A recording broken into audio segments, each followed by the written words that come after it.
There we go. We're live. What's We're up, live. Jay? Hey. So this was not planned, but we got two gingers Yeah. in golf shirts getting ready to talk about NX. So What that's year fun. is your comp shirt? Mine's this current year.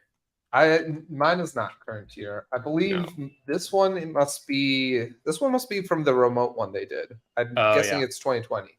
Nice. So that was the first one I spoke at actually. Same. So Yeah. oh cool. Yeah, I did a lightning talk. Very cool. What was your lightning talk on? It was rendering dynamic components using observables. Oh, neat. Yeah. Nice. So I tried to use secondary route outlets or named outlets or auxiliary routes or whatever they're called one time, and it was a nightmare. So I built a library that did it in a different way. And then I Cool. tried to recruit people to use it. How did that go? Yeah. There's a Okay. couple downloads on NPM. Okay. Yeah. That's good. I'll take That's it. good. Cool. Well, we're posting stuff on socials here still and getting things out there. Are you so Jay? I actually don't know. Are you big on ArcsJS? That's like one of my favorite things. I like it for its use cases. So I Okay. realize that you shouldn't be using ArcGIS for everything. I think Mhm. that's a bad idea. But what I do use it for, I love it for. So, making asynchronous API calls and managing state. Like before Signals, obviously, we used it for everything with component store and nginx and all that kind of stuff, right? But Right. now with Signals, we've kind of like split it in half where the state's managed within like call it a component store, an nginx component store, but then it's all rendered into the template using Signals. Right. So like you convert it from one to the other or use the select signal kind of method, but it's Yeah. also ArcGIS backed because I think you should still be making your API calls with that. Interesting. So this is actually one place where you and I may depart because I love ArcGIS, but I do not like observables for like a GET request. Okay. That's one of the things I'm not into. But That's fair. yeah, Now, I like it yeah. as just a promise. So Yeah, okay. Yeah, that's totally fair. Now, to be fair, I haven't used much else, right? Like I've spoken about this a couple of times on different podcasts and stuff like that, but I've never really built any websites in anything other than Angular. So ArcGIS is really all I know. So I guess don't take my opinion as, the truth because I haven't really been exposed to a ton of other stuff, right? I never went through that learning or like the annoyance of fetch isn't supported. I guess I have to use the, XHR, do I include Axios and all this kind of stuff. I just like picked up Angular and HTTP client was there for me, and that's just all I've ever used, kind of thing, right? So yeah. I don't hate it. I don't think they're the best thing out there. That's for sure. There's better ways to do it, let's say.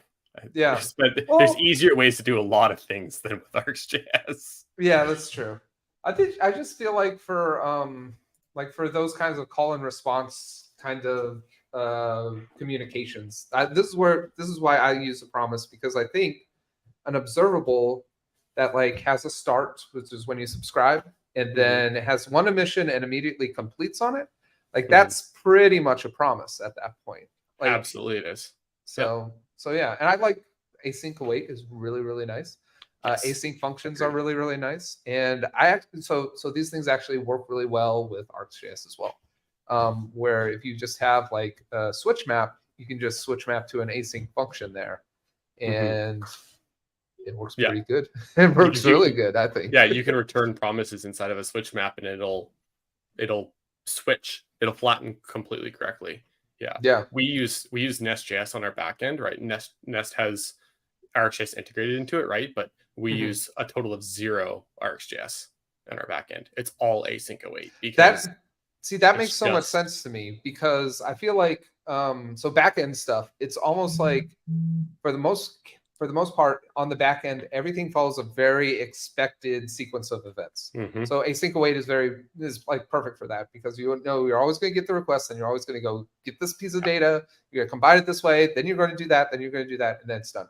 But for UIs, this is where I think RxJS is so critical, because like the whole nature of a front-end application is there's going to be a whole bunch of different events. They're going to happen in unexpected orders because it's going to be the user like making these events happen.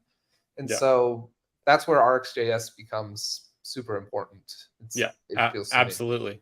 Yeah, exactly. So what's your opinion on signals then? Within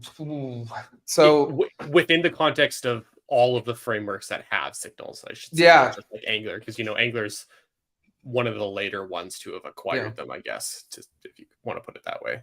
Yeah, well, I don't know if React will ever, but that's fair. Yeah, but yeah, for Solid, it's very interesting because it's like integrated in the way they render, and it's what makes their stuff so performant. It seems like is like every little piece, like it's fragmented down as granular as you can get using these signals, like even behind the scenes inside of their templating. So that makes it very cool. The thing that makes me really nervous, though, is when I first got started with RxJS, it was like behavior subjects all the time, all the way. And I wouldn't use operators. I would take my behavior subject. I'd call next when I wanted to set it. And then whenever I wanted to listen to it, I just like hit subscribe. If I ever wanted to just get the value, I'd do like behavior subject dot value or get value, I think it's called. Yeah, I think they're both supported, actually. Like you can do it with a method, or there's like just the dot value property. But don't quote me on that. I don't use it. So well, I don't use it much anymore. But when I first started, that was all I used. And you definitely just get to a point with that where like things just become so complex, and how all these things are being combined together, and how this is being called next to next on something else, or like inside of a subscription to one, I'd like next on another, and this would seal them together. But it didn't really, because it was all happening like imperatively, and my brain just couldn't keep up after you get to a certain point. Totally. I feel that that's inevitably what's going to happen with signals. As soon as you get to something like that needs like something that looks like an event like flow that you can concoct with RxJS, I feel like signals are going to start falling down. But I don't know, because I haven't been into it. So yeah, I like that separation there, right? Where I like use RxJS for my state management, but when I go to actually render into my template, you can use a signal of the value that resulted from all of your concoction, right? And then in your template, it's just signals, because then we can move more towards that solid state of mind where it's like, okay, this div changed within my template, kind of thing, right? Which you can't do with RxJS. Yeah. Currently, with the way that the framework's set up and all that kind of stuff, right? So yeah, I guess Angular's rendering is doing the thing like Solid, where by using signals you can actually re-render that granularly. They're working towards that, yeah. Okay, well, very cool. Signal components, yeah, that seems really neat. But yeah, that, like I said, I just haven't invested much into it. I really don't think, like, maybe this is a hot take, I don't think that kind of performance matters all that much. Like, it's same. I don't think users will notice, and that's the thing that's like the only thing that's going to matter at this point, because it's not going to reduce bundle size, so it's not going to make like all those metrics kind of go up that could affect your SEO. So I don't know. But we'll see. But how many enterprise admin yeah, exactly. On that note, what have you been busy with, Zach? Well, we've been hitting up Discord pretty hard here. So we just launched yesterday. Jay has been our champion, literally an NX champion, for mainly for setting up and maintaining the NX community Slack. So if you've been hiding under a rock somewhere or aren't in the Discord yet, the big news is we're starting to sunset that Slack. We're going to keep it open for a while to make sure, like, if there's active conversations going on there, they kind of wind down. But we're going to start moving folks over to the new Discord server. So we launched it yesterday. I think we've got over, how many did you say we've got now? I think we're about 200, if we include the NX team members as well. Cool. So about that. But yeah, 24 hours, 200 people ain't bad. Let's see if we get 400 by tomorrow. Exactly. How many do we have in the community Slack right now? According to the announcements channel, there's 9,290. Okay. people in the community Nice. Slack. That is so many. And that, so a lot of this is all credit to Jay for like setting it up and maintaining it and doing all this stuff. So we're Not hoping. all credit. I had to give a lot of the credit to the community themselves. Yeah. I may have clicked the create button or like the sign up button or whatever it was on Slack forever ago, but Yeah. you know, definitely couldn't done it without the NX team as well, because you guys have been in the Slack for, I don't know, a long time now, right? Yeah. Let's see. We've actually got some folks here in the comments here. So Jordan mentioned the announcement channel is broken. No one can see history. Uh-oh. Are you mean on Discord or on Slack, Jordan? If it's on Discord, I only have history. there's just the one announcement. Like this was the first one. So here, let me get my daughter set up here. Jay, do you mind fielding some of these other comments? Thanks. Yeah, I will also get a link to the server once I can find how to copy the link to the server. Oh, do you know it's actually in that Twitter thread I can find? Yeah, on Discord there is no history in the announcements channel as it currently stands. We only have the one announcement so far. So everyone's complaining. I don't know who everyone might be that is complaining about that. But here, I'll get you guys the Discord link once I can find it. Here we go.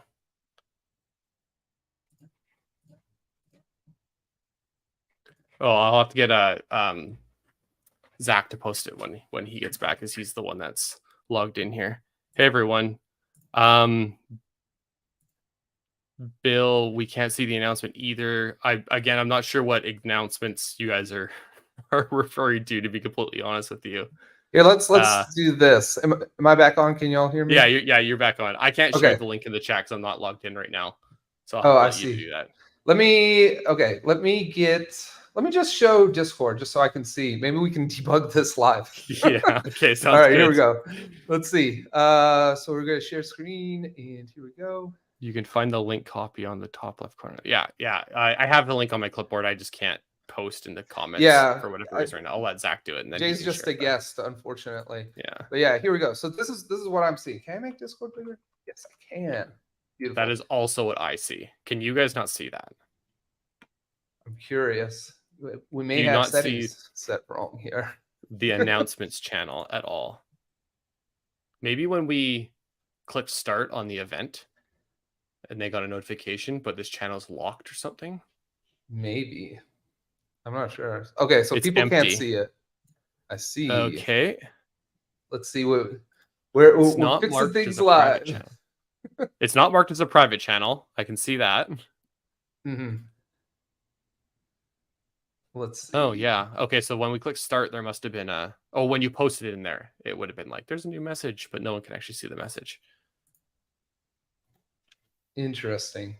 How do we fix this? I wonder if only admins can see it. It's possible. It may have been the way I set up the permissions on the channel. May have made a mistake there. Are there any NX team members or NX champions on stream right now? And can you see the announcements channel? Because that is a different role in the Discord. Dominic's on. Dominic, can you let us know? Let's see. I think you just have to repost it. Let's try reposting it. It looks like the channel permission says all members can see the channel by default. Okay. Let's see. Permissions.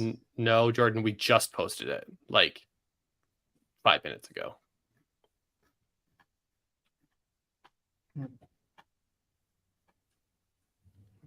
Trying to see what it would be. Yeah, I don't know. Here, let me post it. Okay, let's see if it's me. See. Oh, Austin can see it. Okay, I just sent it. Can everybody see my message?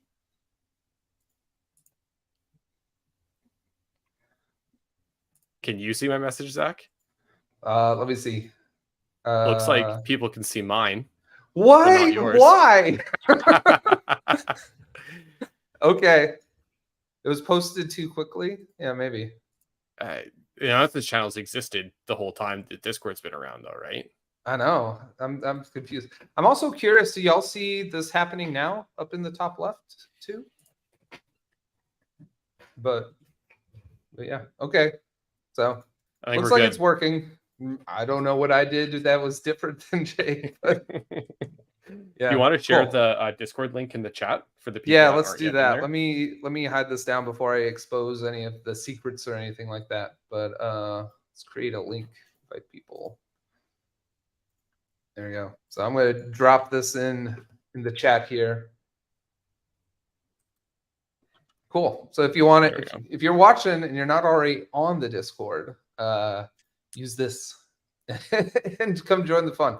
Because yeah, it's been pretty cool. There's been, I don't know. You said we're up around 200 now. People joining in. It's so cool to see just all these familiar faces and yeah, see stuff coming in. Like Bill just like surprised me when he came in the other time. So shout out to Bill. Yeah. Hey Bill. And let's see. Yeah, the chat is hopping. Evan, what's up? I know you're responding to not being able to see. Let's show this one. There you go. Evan's a good friend of mine. So nice to see you on here, man.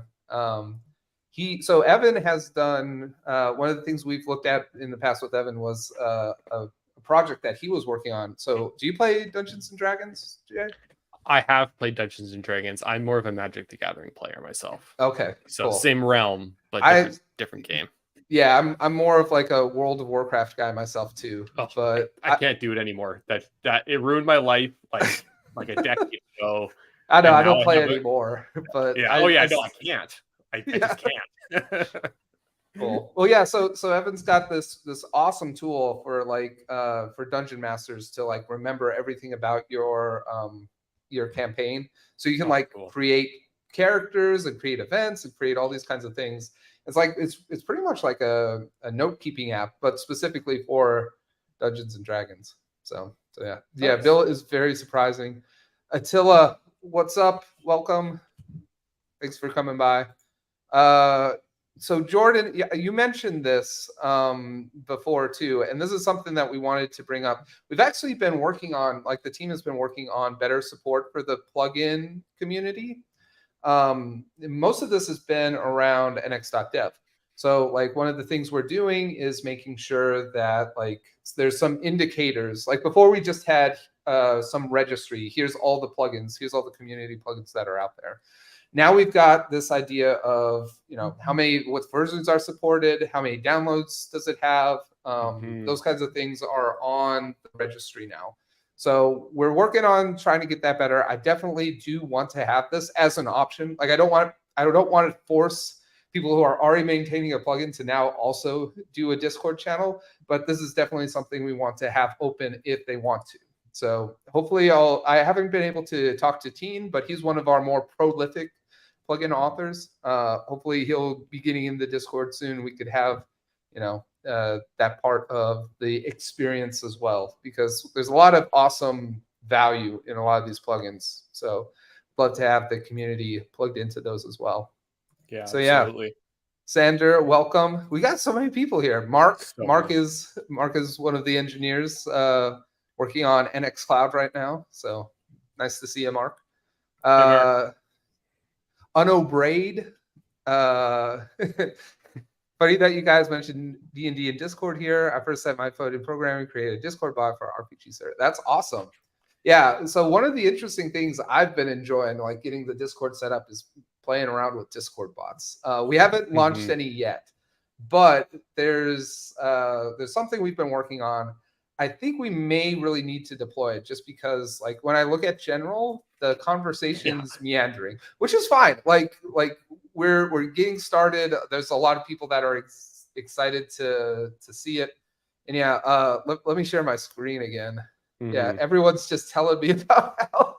Well, I still don't know why y'all can't see mine, but you can see Jay's. It's so unfair. That's so funny. Unfair. Jordan comes in with the save though. Yeah, and there's J-Bell. So yeah. Cool.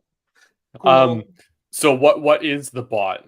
Can we tell them what the bot is that you want to, and how it's going to help with this?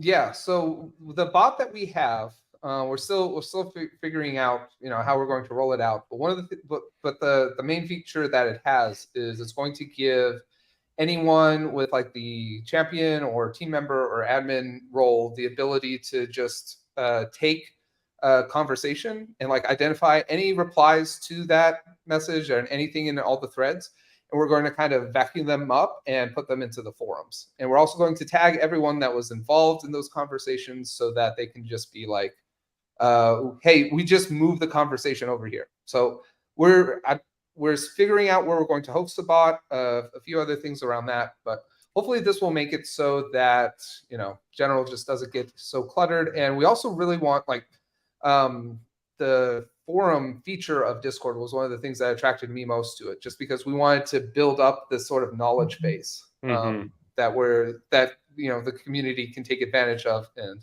from what I can tell, like in other Discords I've been in, the forums have been super helpful because they're just so full of interesting pieces of information. So just being able to go in there and search for stuff has been helpful for me. Hopefully it's helpful for y'all. So let us know. Do you like the idea of the bots vacuuming things up into the forum? Looks like Ryan does. So that's cool. Yeah, one of the biggest things that we had with the Slack was, how do I see the history? I know this question's been asked before, but I can't find it. Right. I don't want to clog it up with the same thing. I'm sure someone's had the same problem as me. And we just could never surface that again because we weren't paying for it because Slack charges by user and it would have gotten, it's crazy expensive for 10,000 people. Yeah. So, and then the forums are like literally made for this, right? Mm-hmm. So turning a thread into a forum post and then tagging it with Angular or Module Federation or Lerna or whatever makes it really easy to search and filter and aggregate by. So I think it'll be a much better experience for everyone that wants to go and try and self-help first and then can post a new question afterwards. Right. Absolutely. So like I said, I'm really looking forward to it. Speaking of things I'm looking forward to, James is here. James is one of our architects at NX, director maybe now. You'll have to correct me, James, if I'm wrong. But yeah, James is like heading up stuff for Lerna and a lot of other stuff. So awesome to see you here, James. Shimon, welcome. Hope you enjoy being over here. Let's see. Jordan asked about GitHub discussions. So the team. Are there just GitHub discussions currently? I don't know. I know one of the things I wanted to highlight Jordan's question for was I don't want the forum to take the place of bug reports. Like hopefully the GitHub issues is going to continue to be the main place for this kind of thing.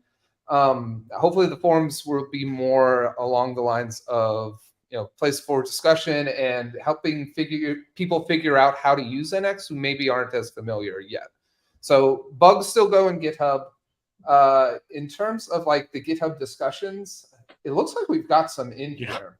There's 26 pages worth. So that's news to me. Yeah. I had no idea people use that. This was not something that we were actively using too much. Like I know we would put the roadmaps on here. Like I could see Victor's roadmap and some stuff around here. But yeah, it's just, it's encouraging to see how many people are into this stuff. That's definitely cool. But yeah, I think for discussions and these kinds of things, the Discord would be a great place to do this kind of thing. Versus feature requests and issues, I think we should maintain GitHub as the way to go for those. So cool.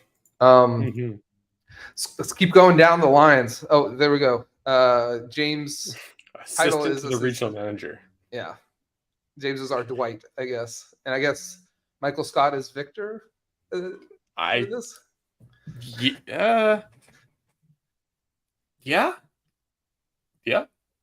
Okay. Cool. Do you watch The Office? Sorry. Yes, I have. Okay. I'm just trying to figure out if Victor and Michael Scott are similar characters. Antithesis of each other, yeah. But in terms of authority, maybe that's the right one. So yeah. Yeah, Dominic, well, reach out to me on Discord. We can put up a channel for you if you like. If you want one for managing the NX EXT plugins, that would be awesome. It would be great to have them all in the one place. If it's helpful, like if you want to continue your Discord, like we don't want to force you into it, but it would be great to have all the things in the same place. So, Are there other plugins that anyone knows of that have their own Discords? Like, is that a thing that a lot of plugins are doing? Does I don't anyone know. know? Or is that more of like a one that Dominic works on kind of thing? Yeah. Like, Apparently, just curious. Dom has his Discord, so there's probably Yeah. some other folks that may be doing it. So I feel like what the Discord could potentially offer to folks too is more discovery along the way of plugins, especially if we just have inside of on the left hand panel here next to general discussion, just a place for community plugins, so people can find it easily. Yeah. So let's see. Bill, one of the things we were looking at was figuring out a way of taking the information from the forums and putting it elsewhere. So can't promise anything on this yet, but this would definitely be something we'd be interested in doing and something we're looking at. So yeah. Could be some cool options there for sure. Yeah. Cool. What else we got in here? Yeah, we've got. Okay, so Abdullah, Nice. welcome. NGRX is one of my favorite libraries. I don't like Angular anymore. I still like NGRX. so there's that. And then obviously I love NX because I work there. Of course. But yeah, hopefully you have a great time with it. Hopefully you enjoy NX. If there's anything you want help with, just reach out in the Discord. Evan, I think you're right. That's what I was thinking too. In terms of one-to-one authority, I think Zach might have been right, but I'm pretty sure Jeff is just more like Michael. Yeah. Personality-wise. Yep. Fanis, welcome. Hey, Welcome. Yeah. So Bill, we said at the start, this wasn't planned, but we're just wearing. I just grabbed t-shirts, Yeah. So that doesn't matter that I don't like Angular anymore. I still got the t-shirts, and they're perfectly fine t-shirts. I'm gonna. You like NGRX, and that I do like NGRX. The first two letters of NGRX. Did they ever have NGRX Conf? I feel like they were going to have one, but then it I don't know if it happened or not. I remember seeing it on the site forever ago. Yeah. I feel like it just never happened, unfortunately. But yeah, let me hit this question. Is this a question from Riot? So groups that aren't using NX, the correct way to do E2E and PR branches. Okay. Why were you replying to somebody in the conversation? I don't know if does NX have a suggested way to do like PR branches or anything like that? Because I know you have like your circle orb and your GitHub action and stuff like that. That will automatically set all the different environment variables for using NX Cloud and all that kind of stuff. But like, do you have a suggested way? Like, is it trunk-based development? Is that what you suggest to do? I think that would be what we'd call what we'd say is our best practices. But I think in general, like we're pretty agnostic to how you want to do your branching. It's like the way to think of it would be maybe like NX is at that point becomes more of like the task runner. So you use NX to like determine your project graph, how these things depend on each other. Let's leverage that when we're doing our task running, so we can make sure like we build things that need to happen first. They happen first, and you don't need to worry about configuring that specific pipeline. But yeah, one of the things I love NX for is the ability to really unlock like truly end-to-end kind of tests, where if you have your front end and your back end in the same repo, it makes it pretty easy to just say, hey, stand up my back end, stand up my front end. Let's run some real end-to-end tests here. So yeah. I don't know if that was a question, Wyatt. Hopefully that answers it. If not, give us some clarification on what you were looking for. We can go from there. Yeah. So to Citadel, is this Austin? The idea for creating a GitHub issue would be to if to report a bug or to officially request a feature. I think that's what we'd be using GitHub issues for. I don't think we are we're not monitoring, as far as I know, actively the GitHub discussions. So same. If you're using that, it's open, so I guess we won't tell you not to, but I would recommend going into the forums as a way to kind of gather this information, and hopefully I think you'll have a better chance of getting more answers, just because they'll from what I can tell, the Discord's going to be more active if the past 24 hours are any indication. So or any indication from the Slack itself, right? Like there's messages constantly happening in there and people are getting questions answered, right? Whereas I didn't even know the discussions existed. Right. So yeah.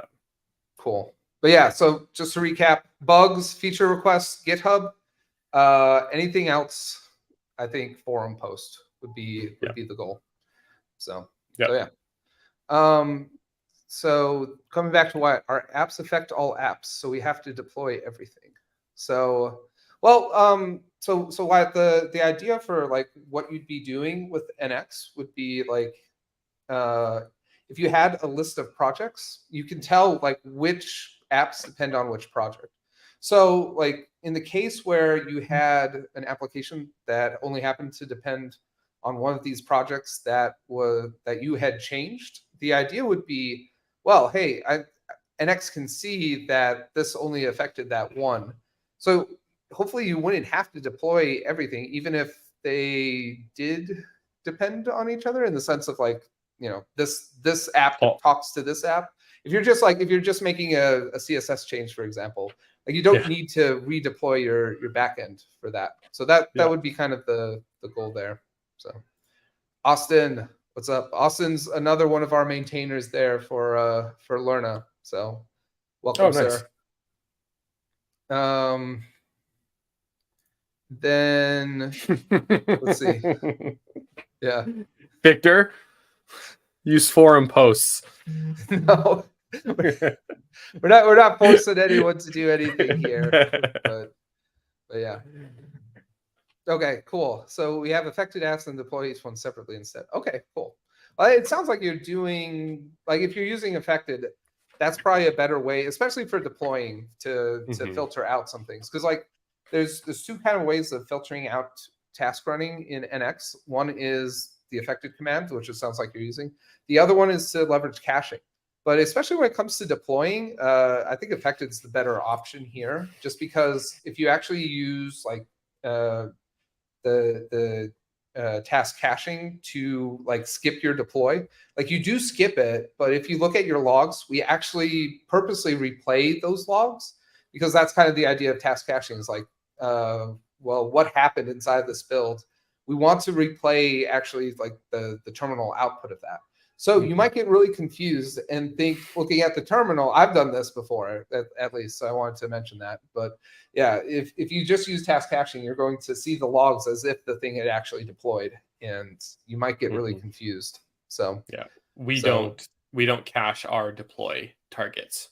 Yeah, we cache our build targets, our test, lint. We have some wrapper compile targets that just use depends on with commands and stuff like that. We cache all of that stuff, but we do not cache deploy targets, because especially if you want to roll back, right? If you want to roll back to a previous version, actually, Zach, I think you told me this one time. You're if you want to roll back and you're rolling back to a previous version that was cached, the cache is just going to get pulled, unless of course you set up your caching meticulously such that there's something that's going to break the cache of a previous deploy if it's not the current deploy. But then you just never know. It's just better to use affected and trust that, sure, you might over deploy every so often just because of how the nature of affected, but it's still better than thinking you rolled back but not actually rolling back. Yeah, that's a good point. One of the things for affected, though, is it's a bit more difficult to set up affected in CI. This is something actually Corbin and I looked at last night. Corbin's in the Discord. I haven't seen him chatting here in the live stream yet, but maybe he'll be by. But like one of the things that you need for affected is like the idea of affected is we're actually looking at Git history to determine like could things have been affected. That's kind of the idea here. So if you want to take advantage of affected, you actually need to like you can't just pull down just the head branch. You actually have to pull down like more than that so that we could actually determine, hey, what got affected. So pretty much you have your head, but you also need to say what am I comparing this against. So usually that's probably like master if you're trying to like merge into master or something like that. But you do have to add the step of telling Git essentially to go and pull that branch to make affected work in CI. Like locally, it's always going to be there, right? Yeah. But in some other cases, you do need that. But this is where if you use our generator to generate CI, you just don't need to worry about that. So that's another nice piece there too. I've seen that question come up a ton of times in the Slack over the years. And it always has to do with like, oh, I'm using GitHub Actions. And you're like, oh, you need to use like checkout depth or whatever the flag is, right? But just use the stuff that's generated by NX because then it'll be set up correctly. Yep. Yeah.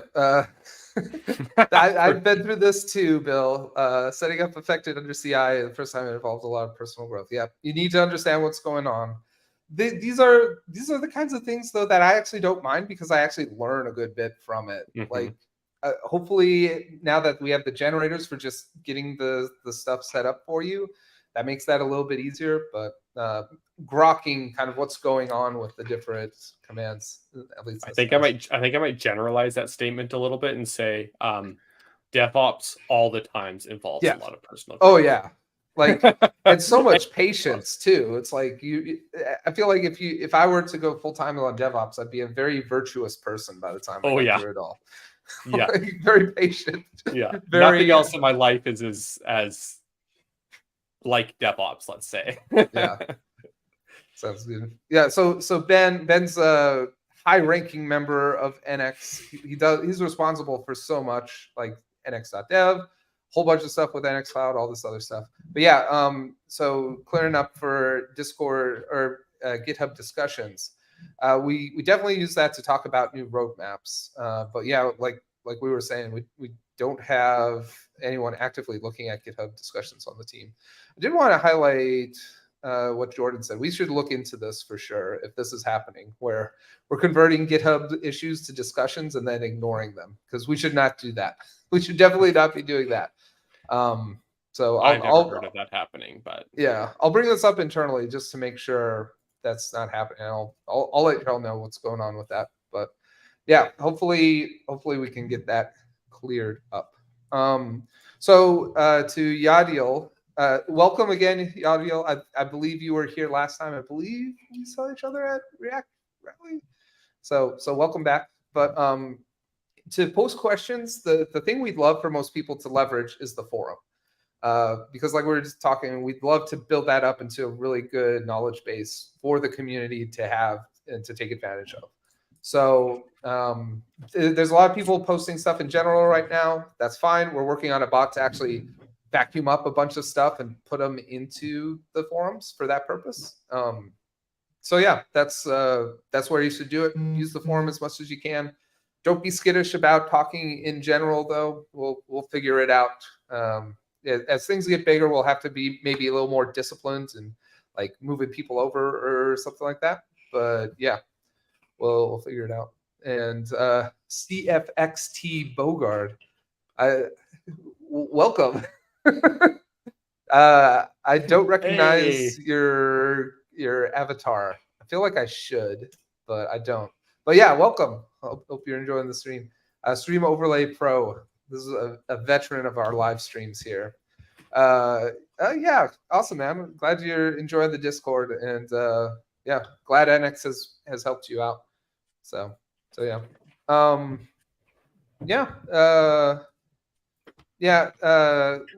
like I said, Jordan, we'll look into that. But yeah, I think we should definitely, if we do have discussions open and we're not monitoring them, we probably should do something about that.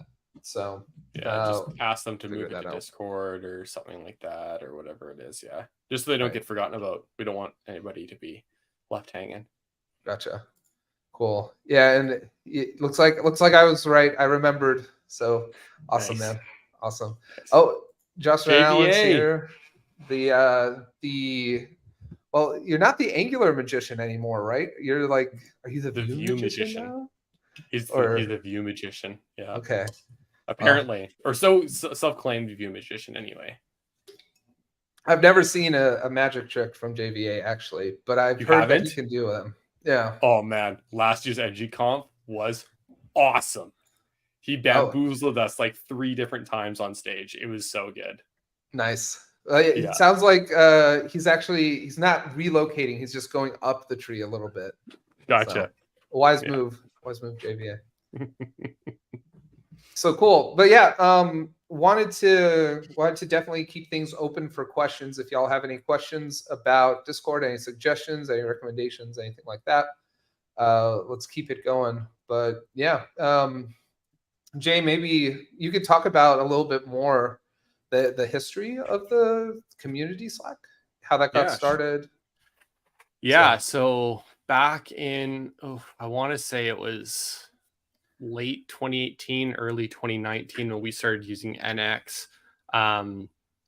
We obviously we loved it, right? I think we started around like NX6 or NX7, maybe something like that. So we've been using it for quite a while. And one of the other guys on my team and I were like, well, there's nowhere to go to ask questions for NX right now, other than like obviously GitHub issues and stuff like that. But like GitHub issues aren't, as we've talked about, they're not meant for just talking about problems, right? They're to report a bug. Right. So we started NX Slack and we're like just started inviting people, right? And it was entirely community run. I don't even think we had any NX team members in it for quite a while. But then like you guys all started to join, and that was awesome to see. And then like it just kept on growing and growing. Like I remember when we hit like 1,000 users and 2,000 users, and now we're almost at 10,000, which is crazy. So I don't know how we're gonna get all 10,000 over to Discord. We won't. I would love to, but I don't think we are.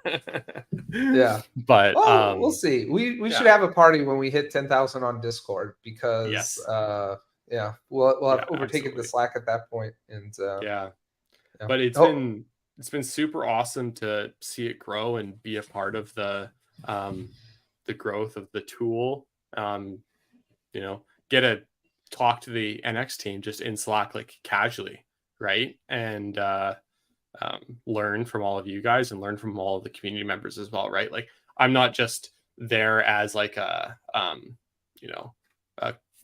leadership role or whatever you want to call it. Like I was there from the beginning role. Like I actually just ask questions. I'm like, I don't know how to do this. Like, has anyone done this before? Like I'm also in there asking for everyone's help as well. And I go in there and answer questions. So it's really nice to be part of such a awesome community, for sure. I'm definitely not part of many other communities that are as good as this one, that's for sure. Well, that's awesome to hear, for sure. But yeah, Migrate Bot. We're still figuring out a name, JVA. We'll I guess y'all will see it when it comes out. But one of the things we were kicking around was Cheddarbot for Jeff's pick. But yeah, we'll see. There may be something like in the past we've used the name like Mr. Narwhal. I think it's a Elf reference from the movie Elf. But we would always the first bots that we had for our CI/CD things where we would add comments in, it would say something like brought to you by your friendly Mr. Narwhal. I think that was James's thing. James put that in when he originally made those bots. But so I don't know, maybe we'll see Mr. Narwhal make a return. Maybe it'll be Cheddarbot. Awesome. Tusky the Narwhal has been, so this has been something that's starting to materialize, it feels like. I feel like it started on Twitter. It did. So one of the big things is, we're moving from Narwhal as the company name, rebranding it to NX. So NX, it have always been Narwhal is the company, NX is the product. But we're focusing on NX so much right now, and there's a lot of people that didn't know Narwhal, actually. They just knew NX. So we're kind of leaning into that, was the idea. So what do we do now with the narwhal? Because all of us who work here, we've got all of this kind of narwhal or tusky kind of memorabilia laying around. So yeah, I do believe it was JVA that started it. But Yeah. the idea is like if we could do something like Octocat for GitHub, where it's like I actually have no idea like where Octocat came from. It seems like so random. It's like a cat mixed with an octopus, but I'm sure there's some story behind it. And Probably. this is kind of hopefully this is what the narwhal becomes for us. And actually, this could be a cool story time for the live stream here. Jay, do you know why we were called narwhal? Ooh. I think I've heard Trivia the story time. before, but I think it was like quite a while ago that I was told. Okay, Yeah. cool. Well, let me reveal it for everyone here. So, oh yeah, James is here. So yeah, this is the Mr. Narwhal bot. I think this was so you can check out the link. I think it was something like, "I hope you find your dad" or something like that. Yeah, I hope you But- find your but this- dad. Yeah, but yeah, okay. So the story behind the narwhal, the reason why we're named narwhal is actually all because of Jeff Cross, of course. But Naturally. apparently he would have these dreams, and he would wake up and tell his wife about it, like these nonsensical dreams, and then she'd tell him the next day or something like that.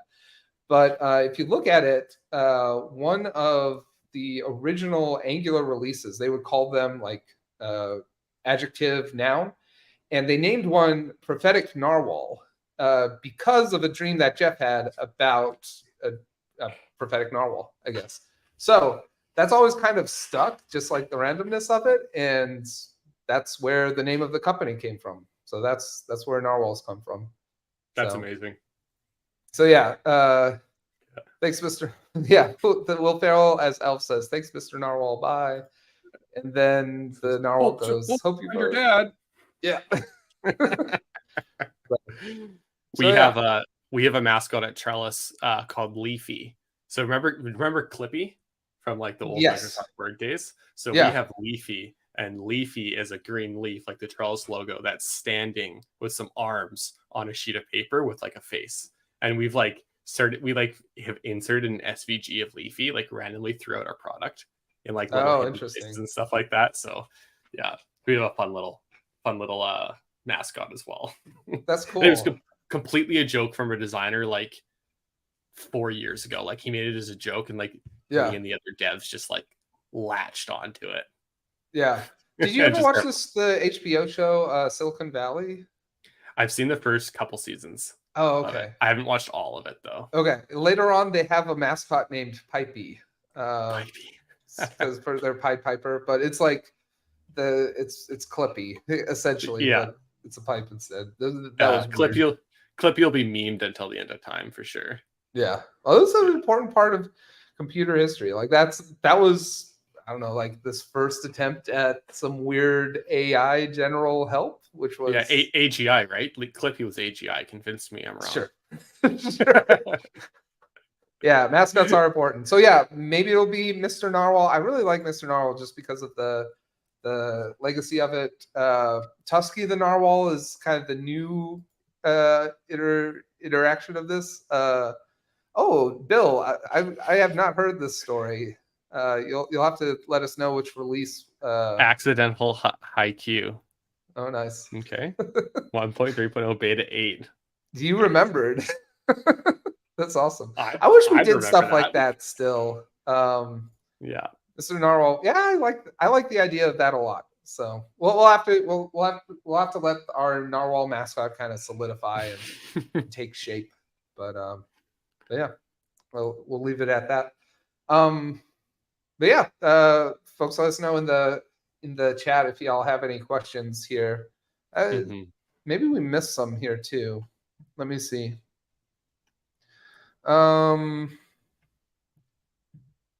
Let's see. Can NX bring back random names? I would love that. I feel like it's just too much work though. Like, to be honest. Automate it, man. That's what we did at Trellis. Yeah. I mean, we could use like Faker.js. They're pretty good at doing that kind of stuff. I actually did like some projects where I used Faker.js to just do a whole bunch of that kind of stuff. And some of them are just like wild, the combinations you get. It's just, I'm sure it's all random, but it's just so. It is, yeah. I share some of the funniest ones in our Slack sometimes because I go look at our like deploy logs. And I'm like, oh, that's an interesting one.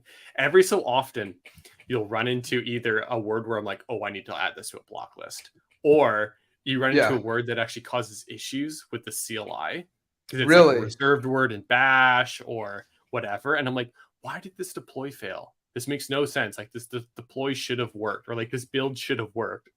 I go and like read the logs. I'm like, oh, that word just like I need to go add that to the block list. Otherwise it causes issues with Bash. That's super crazy. I wouldn't have thought of that. But yeah, that's interesting. And yeah, there's some words that would, I guess, create unintentionally inappropriate stuff. Like you wouldn't have thought so, but it does. But yeah, speaking of mascots here, a pangolin for a mascot. That's like an armadillo, right? I don't know. Yes. Pine cone. That's cute. It's like an armored anteater. Nice.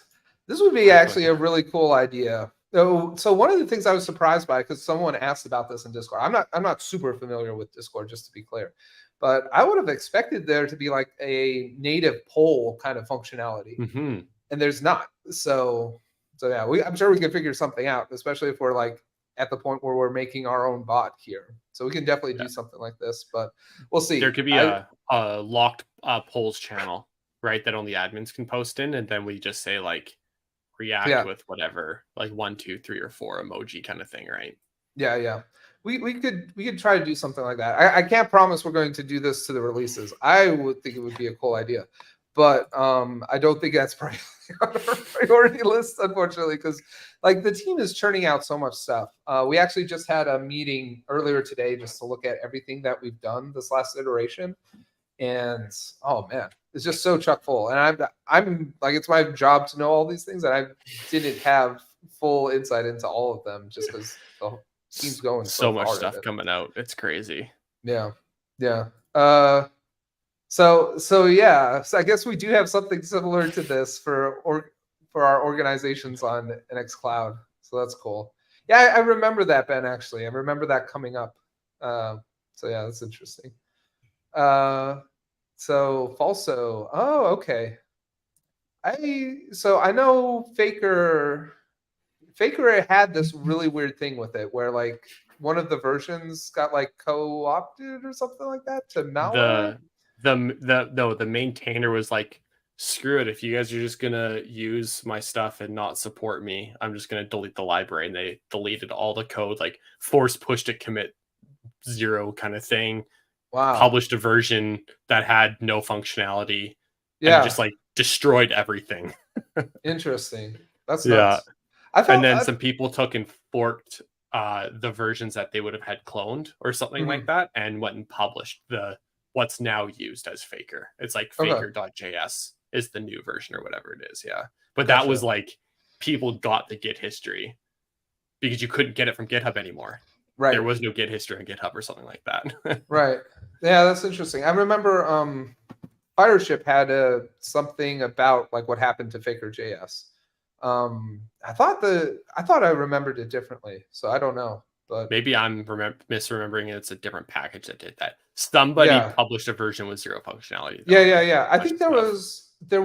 I think I was maybe thinking of something different too, because there was a package I had looked at in the past. I think it was like interprocess communication. Like I think it was Node IPC was the name of the package, but like the person actually like purposely put malware into the thing as like a form of protest, I think, against like the Ukraine war.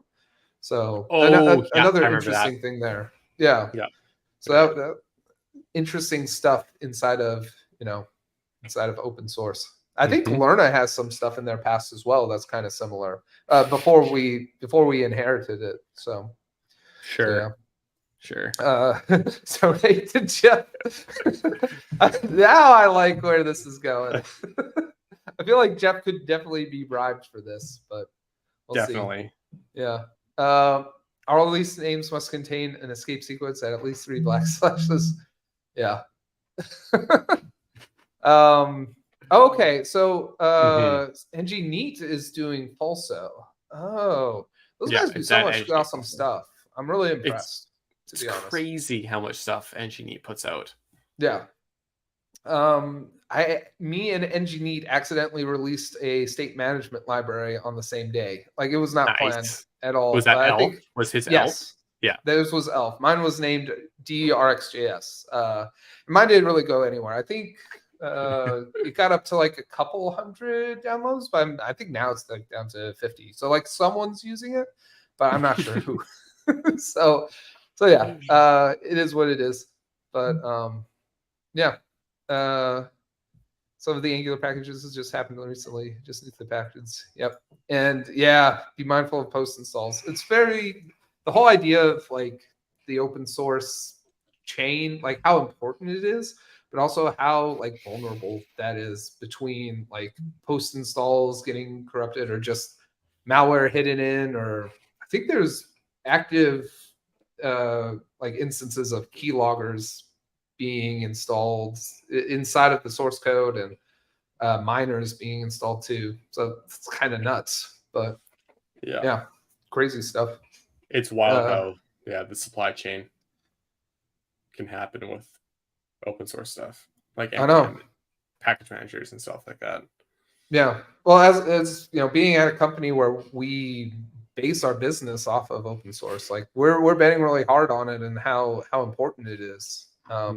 So, but yeah, it's definitely more fragile than it should be. It feels like, and like we are supporting our open source project essentially by our product, by raising money to try to build the product out more.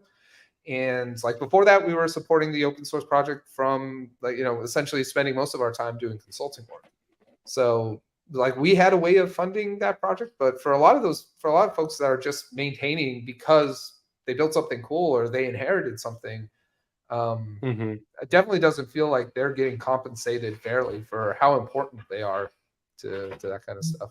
And yeah, It's like like Bill that. said, that's It's like that amazing. classic XKCD where it's like all the stuff piled on top of one another, and it's like that little tiny block at the bottom holding Yeah. everything out. It's like that one little open source maintainer, and it's like this tiny little thing with like Yeah. this. Yeah, it's something very specific, like in his basement in Nebraska, thanklessly maintaining this package for years. Yeah. So yeah, it's amazing. It's worked as well as it has for so long, for sure. But it's definitely something we believe in, like being able to take our work and add it to the commons so that people out in the community can build really awesome things from it.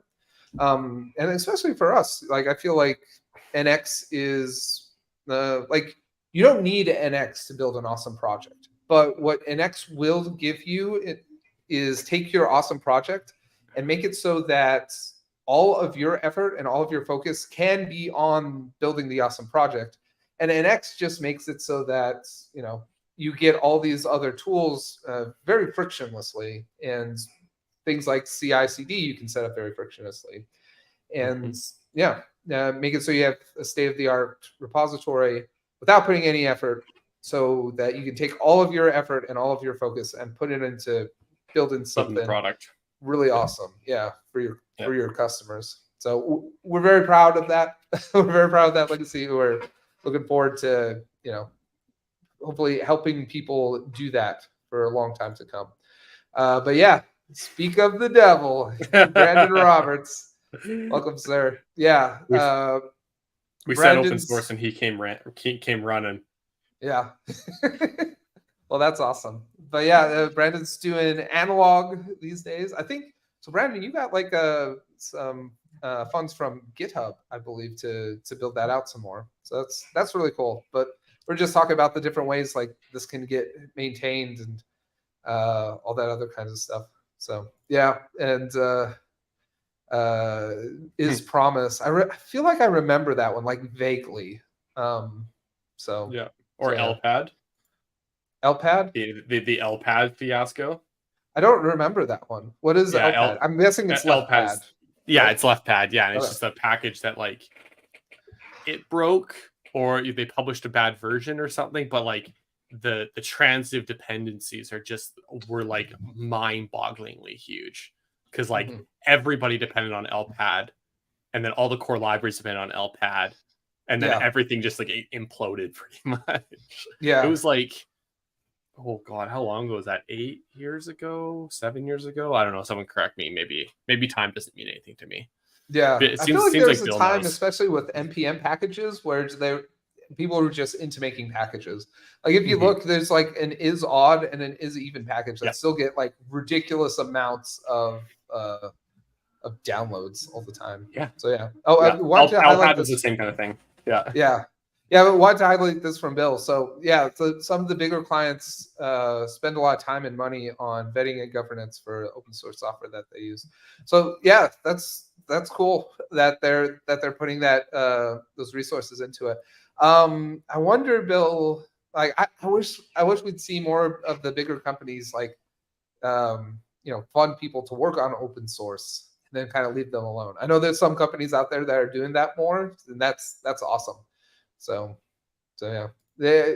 Why not? What's wrong with open source? So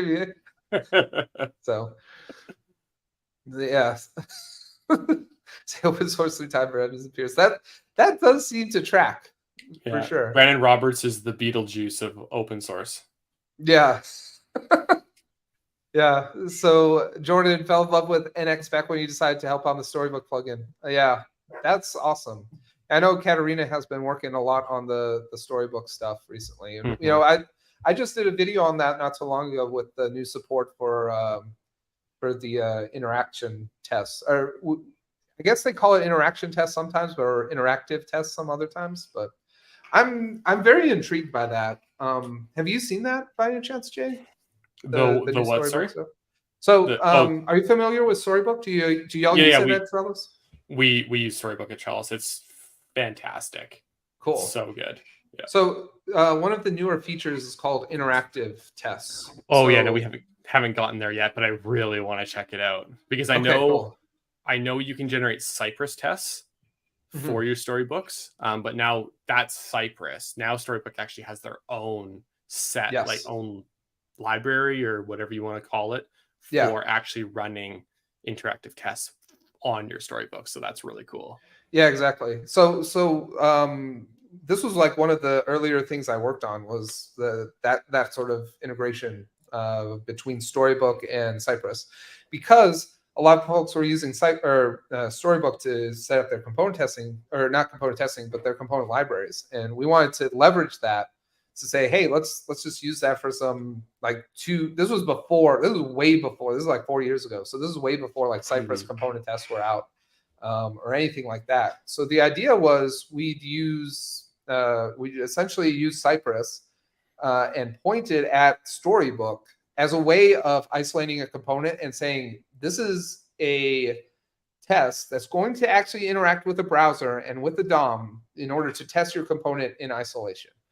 So that's what we did, and NX is really great for that, with the idea of chaining together these tasks so that like you have to run your build, you have to run your storybook, you have to serve your storybook up on a web server, then you got to start up Cypress.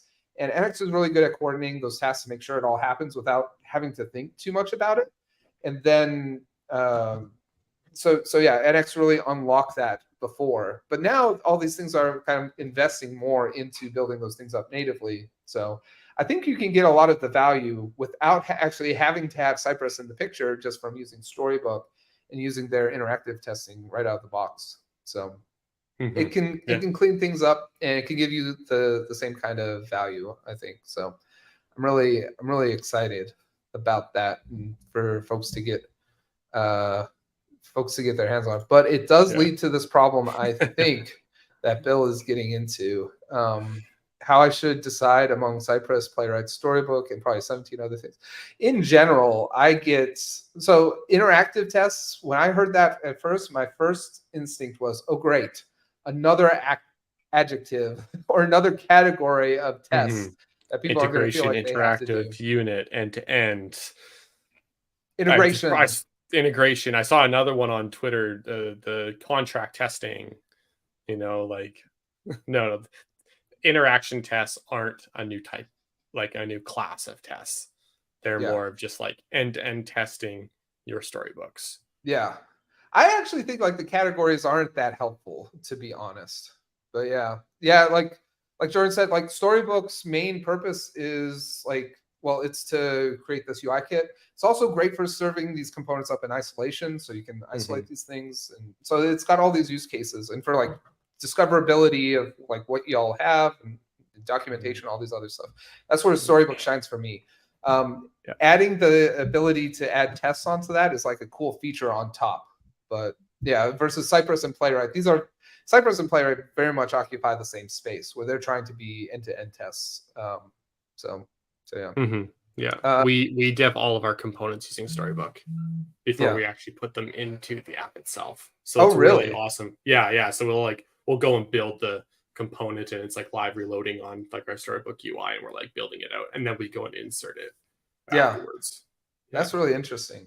I've not done that myself, but yeah, I've always done Storybook as like an afterthought to like after something's in, like it's more of a chore to get it into Storybook so that other people can find it.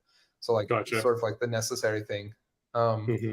So yeah, can you configure Storybook at NX at a workspace level? So this is an interesting question because this is something I think we're trying to figure out better. There's one of the things that NX does for you is it kind of gives you the ability to control all of the different projects inside of your workspace. The idea of sharing config, though, this is something where we're trying to.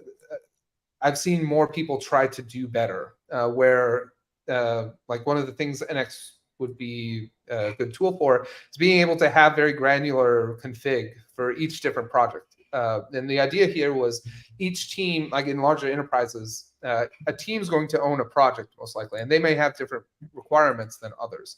So we wanted to make sure that like you could configure each thing individually, but we also want to support this idea of like configuring at a workspace level. So like the workspace could work at like the default, and then from there we can do more granular stuff on top. So you can configure that stuff yourself. Like I feel like a lot of the configurations now, like you can import the configuration object for your Storybook, I believe, like from something at the root of your workspace, and then like spread it and then overwrite doing that by yourself. So you could do things that way. I don't think there's anything we're doing like at NX to do that for you, aside from just when you run our generators, we're spitting out for you the base config. You can figure out how to do it from there. Yeah. We've got to wrap up here because we're running out of time. But let's see. Do you have a few more minutes to go through the rest of these, Jay? Yeah, let's do it. Let's see. Cool. So I don't know if we have any questions here. Playwright was just a Google version of Puppeteer. They basically paid for maintainers to go recreate it. Playwright, I think, is Microsoft, right? Yeah. Which Jordan says below. He says Microsoft. Yeah. Oh, okay. Yeah. Cool. Yeah, I've been a big fan of Playwright. So I'm excited to see some of the stuff we've been working on there. Question here: how far are we to handle Storybook Stories as ETE rather than having Cypress? My personal take on this is if you're doing the kind of thing we were talking about, where you have Storybook stories and you're doing interactive testing on those, or you're pointing Cypress at those, I don't think you're doing end-to-end tests. I feel like to me, that's really like a unit test because you're isolating the component, which is a unit. Like it doesn't matter what tool you're doing, in my mind, to do that. It's about the size, not the type, right? Yeah. Well, I don't know. I feel like if you're using Jest, you're kind of mocking the component almost because it's not actually in a browser, which is not how it's actually going to be. So. Yeah, exactly. So yeah. Storybook interaction tests are more akin to unit tests in my mind than they are end-to-end tests. Like you could and likely do have Storybook interaction tests as well as Cypress end-to-end tests, or as well as Playwright end-to-end tests, for example. Yeah. So cool. Looks like Jordan's offering to help here on Discord. Playwright doesn't crash my laptop for a specific project compared to Rank. Yep. Playwright is very lightweight. It feels much faster to me, and the biggest thing for me is the API is much nicer to work with. It's all async await. So yeah, I feel like I can just program and like Playwright responds to me. Like Playwright, actually, if you look at it, it's separated into like Playwright test and then just Playwright. And Playwright by itself is actually just like a driver for your browser. And that's all it is. It's a JavaScript driver for your browser. So I know people that actually use that to like do scrapers and stuff like that. It's a great library for that. So that's kind of how I think about these testing things and how it should be. Let's automate going through a browser. Let's look at stuff, what's going on, and then we'll make assertions. That's all it is. So, all right. Yeah, Sandra, thanks for the appreciation. Yeah, sorry, I know there's still conversations going on, but we probably need to wrap this up. So thanks everyone for stopping by. Check us out in the Discord. Hope you all are enjoying it. And yeah, let us know in the Discord if there's any more questions or anything else y'all want to chat about.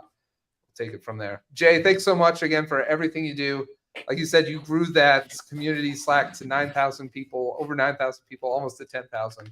And Jay's an admin here on the Discord as well. Thanks so much for doing that. You know, we don't pay you for that. We probably should, but I guess we'll want to make sure, at least in the absence of payments, you know, we're giving you all of our gratitude. So everyone, big thanks in the chat for Jay here.